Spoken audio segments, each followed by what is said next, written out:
بس جب اب مدینہ پہنچے، اب پہلے روضہ رسول پر گئے. 2 بین سن لیجئے بس، صرف بین بہت طولانی ہے. پہلے روضہ رسول پر بی بی گئی، اور کس کیفیت میں گئی؟ بی بی نے ایک بند گٹھڑی کھولی، اس گٹھڑی کے اندر سے نہ خول آلود کرتا نکالا. یہ وہی کرتا ہے کہ جب محرم کا چاند نظر آتا ہے نا، چھٹے امام فرماتے ہیں یہ مومنین کے اندر یہ کیوں لہر غم کی آ جاتی ہے؟ فرمایا اللہ اس حسین کے خون آلود کرتے کو چوتھے آسمان پر آویزاں کر دیتا ہے، اور اسی خون آلود کرتے کو نا نانا کی قبر پر ڈال کر کہتی ہے انی نائیۃ الیک بولدک الحسین، اے میرا نانا میں آپ کے حسین کی سنانی سن لے کر آئی ہوں. صلی علیہ ملک السما، آپ پر تو ملائکہ درود بھیجتے ہیں، لیکن یہ آپ کے اس حسین کا کرتا ہے جو خاک اور خون میں غلطہ ہے.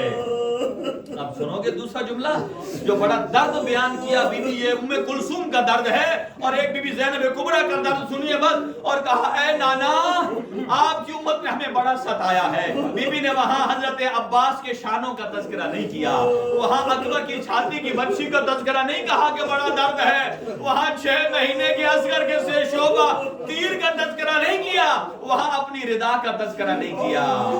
وہاں کیا تذکرہ کیا؟ کہا اے میرا نانا آپ کی آزاد کردہ غلام کی بہو بیٹیاں تو پردے میں رہی، لیکن آپ کی بیٹیاں بے مکنہ و ردا بازار میں رہی. اب اگلا جملہ سنیے گا. اور جب یہ بیویاں اپنی ماں کی قبر پر گئی ہیں نا، دیکھیں خواتین کے کئی درد ایسے ہوتے ہیں وہ اپنے شوہر کو بیان نہیں کرتی، وہ اپنے بھائیوں کو بیان نہیں کرتی ہیں، والد کو بیان نہیں کرتی ہیں، لیکن جب ماں تنہائی میں آتی ہے نا اپنی ماں کو سب کچھ بیان کر دیتی ہے. اور اپنی ماں زہرا کی قبر پر آئی بی بی ایسے لپٹی جیسے بچہ ماں سے لپٹتا ہے.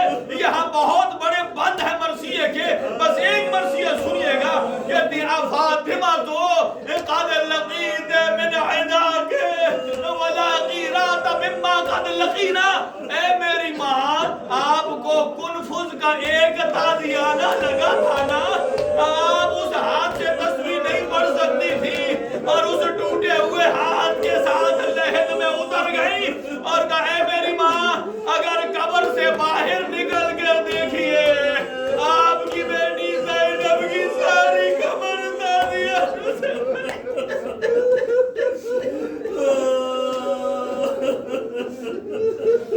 یا زہرا ماتم حسین.